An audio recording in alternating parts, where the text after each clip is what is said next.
नमस्कार. आपण कोणासाठी काय केलं याचा एक वेळ विसर पडला तरी चालेल, पण आपल्यासाठी कुणी काय केलं याचा कधी विसर पडू देऊ नये. स्वतःचे मन जपणे म्हणजे नेमके काय आणि ते का गरजेचं असतं? कुठलाही माणूस मन मारून जगू शकत नाही. अशा जगण्यात त्याला ना समाधान प्राप्त होते, ना कोणते सुख तो उपभोगू शकतो. याचसाठी स्वतःच्या मनाला काय पसंत आहे आणि ते सर्वमान्य आहे का याचाही विचार केला पाहिजे. रस्ता चुकणं हे चुकीचं नसतं, मात्र रस्ता चुकतोय हे समजूनही त्याच रस्त्यानं चालत राहणं हे चुकीचं असतं. जिंदगी को समझ लेना बहुत मुश्किल है, क्योंकि कोई सपनों के लिए अपनों को खो देता है, तो कोई अपनों के लिए सपनों को खो देता है. आपले काय चुकले याचा शोध घेणारे पुढे जातात आणि इतरांचे कुठे काय चुकले आणि चुकतंय का हे शोधत बसणारे मागे राहतात.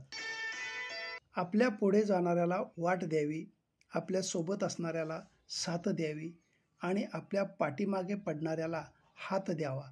असं केलं तर आपल्या आयुष्यातही काही कमी पडणार नाही. काय करायचं आहे, अगदी काय खायचं प्यायचं आहे, अशा छोट्यातल्या छोट्या ते मोठ्या निर्णयापर्यंत आपण आपल्या मनाचं ऐकायचं असतं. आपल्या मनाचा विचार करायचा असतो. जर असं केलं तरच आपण मनापासून सुखी आयुष्य जगू शकतो. नाहीतर आयुष्यभर आपल्यावर मन मारून जगण्याची वेळ येते. म्हणून आयुष्यात इतरांच्या नाही तर स्वतःच्या मनाला जपा. जिंदगी में दूसरों को ये 3 चीज़ें देते समय सतर्क रहना चाहिए: सलाह, जुबान और उधार.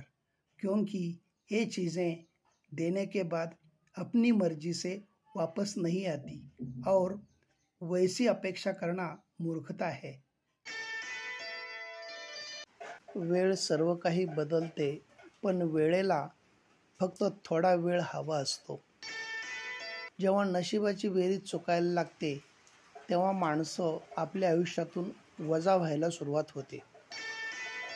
प्राजक्ताची फुले गुंफताना दोरासुद्धा रंगीत होतो, गंधित होतो. त्याप्रमाणे आनंदी, सकारात्मक, निर्व्यसनी, सुसंस्कृत, चैतन्यमय, प्रसन्न व्यक्तिमत्व असलेल्या माणसात राहिल्याने मन सदैव टवटवीत व आनंदी आणि उल्लसित राहते. समाजात मानसन्मान उंची वाढते आणि जीवन जगण्याची ऊर्जा मिळते. आपलं आयुष्य आणि भविष्य आनंदित होतं. म्हणून अशी माणसं रागावली, बोलली तरी आपण त्यांची साथ कधीच सोडू नये, त्यांच्यापासून अलिप्त कधीच होऊ नये. झाल्यास आपलेच नुकसान आहे. किसी काम में सफलता तब मिलती है जब आपके सपने आपके डर से बड़े हो जाते हैं. आपल्याला किती लोक ओळखतात याला महत्त्व नाही, ते आपल्याला का आणि कशासाठी ओळखतात याला अधिक महत्त्व आहे. परिश्रमाचं पावित्र्य राखणारी माणसं बुद्धीच्या जोरावर जीवनातली कोणतीही स्पर्धा सहज जिंकू शकतात. नात्यांचं गणित हे बँकेतल्या खात्यासारखं असतं. ज्या खात्यातून फायदा होतो तीच खाती चालू ठेवली जातात. जिथे आपण प्रत्यक्ष उपस्थित नसतो तिथे आपल्यामध्ये असणारे गुण व अवगुण आपले प्रतिनिधित्व करतात. आप कितना भी अच्छा कर्म करें, तारीफ तो स्मशान में ही की जाती है.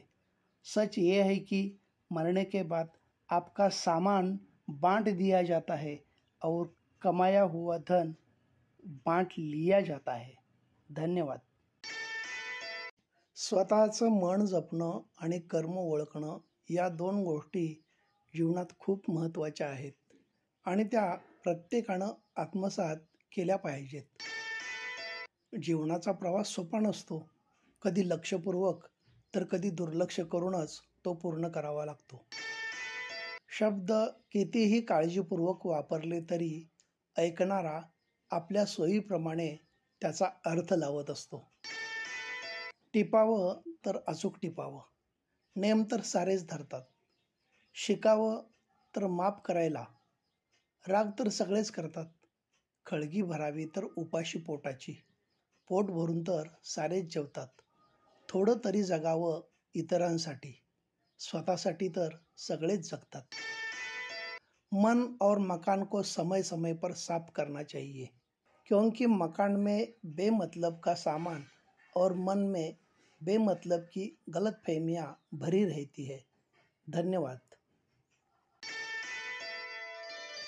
जीवन जसं आहे, जे आहे त्यात समाधान मानणं हे सोपं वाटतं, पण असं फार कमी लोक जगतात.